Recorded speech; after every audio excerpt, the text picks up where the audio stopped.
இன்று காலை முதல் விட்டு மழை பெய்து வருகிறது. இது குறித்தும் வானிலை ஆய்வு மையத்தின் எச்சரிக்கை குறித்தும் தகவல்களை தருகிறார் செய்தியாளர் தேவப்பிரியன். வடகிழக்கு பருவமழையின் காரணமாக சென்னையில் பெய்து வந்த கனமழை சற்று ஓய்ந்து சென்னை மக்கள் இயல்பு வாழ்க்கைக்கு திரும்பிக் கொண்டிருக்கும் நிலையில் இன்று காலை முதலே சென்னையின் பல இடங்களிலும் மழை பெய்து வருகிறது.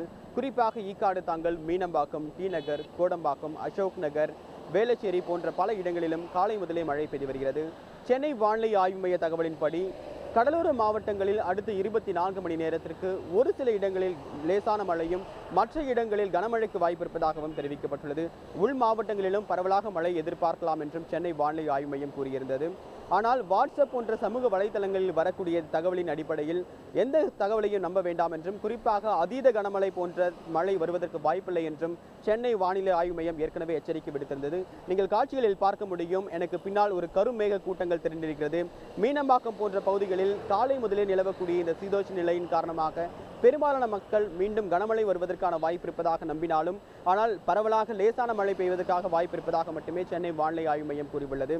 ஏற்கனவே கடந்த சில தினங்களில் பெய்த ஒட்டுமொத்த மழையின் அளவை பொறுத்தவரைக்கும் சராசரியை காட்டிலும் சுமார் 63% அதிக அளவுக்கு மழை பொழிவு இருப்பதாகவும், இன்னும் 20 நாட்களுக்கு வடகிழக்கு பருவமழை தொடரக்கூடிய வாய்ப்பு இருக்கக்கூடிய நிலையில் மேலும் மழைப்பொழிவு அதிகம் இருந்தாலும் கூட கனமழை பெய்வதற்கான வாய்ப்பில்லை என்றும் சென்னை வானிலை ஆய்வு மையம் தெரிவித்துள்ளது.